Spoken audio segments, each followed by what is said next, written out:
They laughed at my car. Not behind my back, right in front of me. The CEO, the investors, a whole group of perfectly groomed people in suits that probably cost more than my yearly salary. It was early morning, and I was pushing my janitor's cart through the company lot like I did every weekday, minding my business, just trying to get to work. My name is Eli Parker. I'm 44 years old. I mop floors at one of the biggest tech firms in the state, and I drive a 1967 Mustang that looks like it's been through a war. The paint's chipped.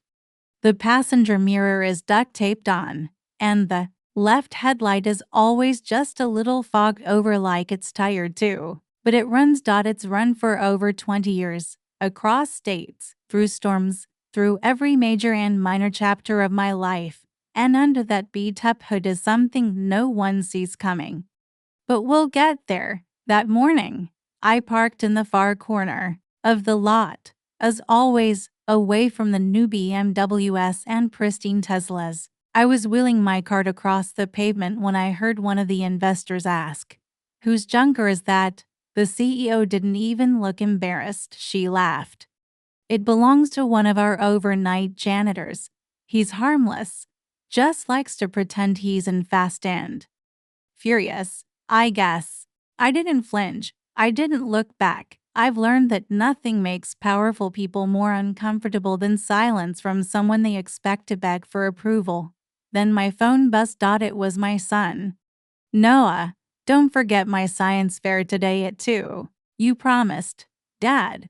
That text, it cut through the cold air like a lifeline. See, Noah's 10, brightest kid I've ever met. And I'm not just saying that because I'm his dad. He loves engines, science, physics. He can explain thermal efficiency better than most interns in this building. And he believes in me like no one else ever has. I slipped the phone back into my pocket, nodded at the security guard, and said quietly, "I'll move it." Not because I was ashamed.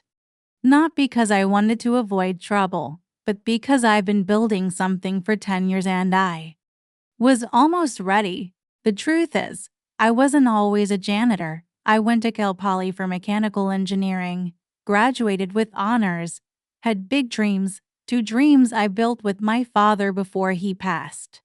We had this idea for a combustion engine that was 70% more efficient than anything on the market. He used to say, "The world doesn't care how pretty it looks if it runs like a dream." But the world did care. At least the people with checkbooks did. I took the design to a few firms: Apex, Autotech, Meridian Dynamics, all the giants. I pitched it in boardrooms wearing borrowed suits and shaking hands that felt like stone. One by one, they smiled and said the same thing: too risky, too expensive, too good to be true. Some even implied I'd stolen it. Others said I should go back to the shop floor and get my hands dirty where they belong. I stopped trying after a while. And when Noah's mom left when she said she couldn't raise a child with a failure in overalls, I traded my resume for a mop bucket and took the only steady job that let me pick Noah up after school.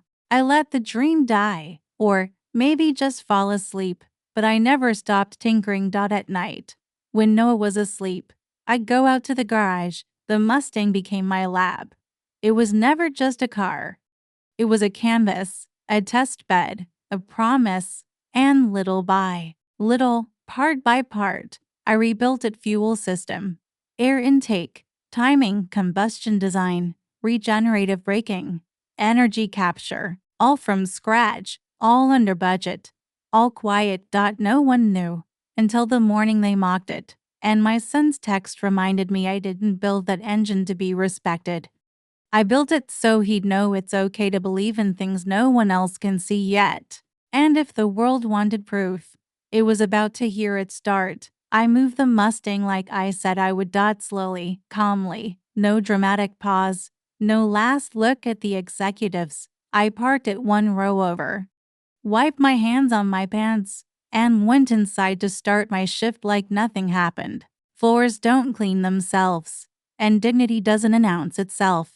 It just shows up and does the work. Most people think janitors disappear once the doors close behind them, that we fade into the walls, into the hum of air vents and fluorescent lights. That's fine by me. Invisibility is useful when you're building something no one expects. My days were simple: clock in, clean offices, replace trash bags full of shredded ideas and half-eaten lunches, smile politely when someone remembered to say hello. Most didn't. By noon, my back would ache the same familiar way, and I'd count the hours until 2:00 single quotes clock. Science fair day. While I scrubbed a conference room table, my mind drifted back years.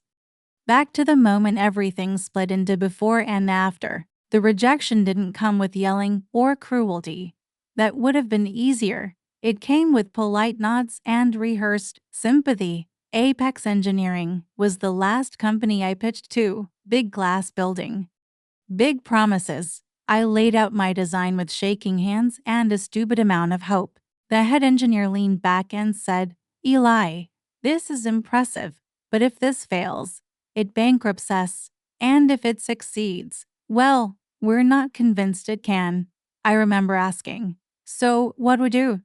He smiled, the kind of smile people use when they're already done with you. "Scale it down, or find a safer career path." 2 weeks later, Noah's mom told me she was tired of waiting for my potential to turn into money. Funny thing is, I wasn't angry. Not really, just tired. Tired of proving things to people who had already decided who I was. So I stopped knocking on doors. I took the janitor job because it paid steady, had benefits, and let me be home when no one needed me, and at night, after homework and bedtime stories. I went to the garage, not to chase success, just to build. There's peace in building something alone. No meetings, no opinions, just physics and patience. The engine changed 100 times, failed, overheated, blew a gasket once so loud Noah thought fireworks went off. He laughed. I swore. We ordered pizza and kept going. That's how it always was with us. The Mustang wasn't chosen for nostalgia. It was chosen because it had room, space to hide mistakes, space to improve, space to hold something extraordinary under something ordinary. I like that metaphor more than I'll ever admit out loud. By the time I finished my shift, my phone buzzed again. "Noah, I'm here early. Can I come find you?" I hesitated. I knew what would happen if he showed up in the parking lot. I knew the looks, the assumptions, but I also knew something else. He deserved to be proud. So I texted back, "Yeah, kiddo, I'll be right outside." When I stepped into the sunlight, I saw him near the Mustang, standing straight, holding his science fair board like it was a trophy.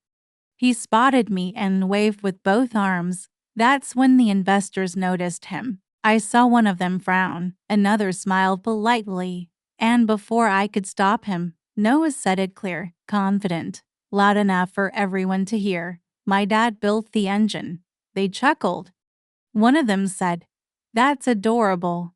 I looked at Noah, at his hopeful face, at the hood of the Mustang. And for the first time in 10 years, I felt the weight of a choice lift off my chest. I reached for the latch. The sound changed everything. Not loud, not aggressive, just right, clean, controlled. The kind of sound engineers lean toward without realizing they're holding their breath. The laughter stopped first. Then the talking. One of the investors actually took a step back. Another leaned in closer, squinting like the engine might explain itself if he stared hard enough. The man, I later learned, was Dr. Chen, the automotive expert. Went completely still. His eyes moved fast, scanning components, airflow paths, materials. His face drained of color. "This isn't a retrofit," he said quietly. "This is a new architecture." The CEO laughed. "Nervous now? Come on. It's a janitor's project car." Dr. Chen didn't look at her. "No," he said. "This is elegant." He asked me where I studied. I told him. He asked who helped me.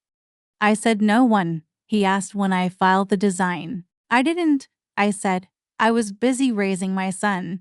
That's when it clicked for him. I saw it happen.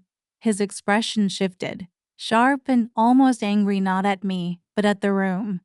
There's a patent filed by Autotech, he said, 2 years ago, worth over $2 billion. And this, he gestured at my engine. This predates it. The parking lot felt frozen, like the whole place had inhaled and forgotten how to breathe. I shut the hood. I'm late, I said. My son has a science fair. I drove away while they stood there, suits wrinkling in the sunlight. The meeting came later. Apologies, too. Offers, big ones. I listened, nodded, and set my terms. Family first.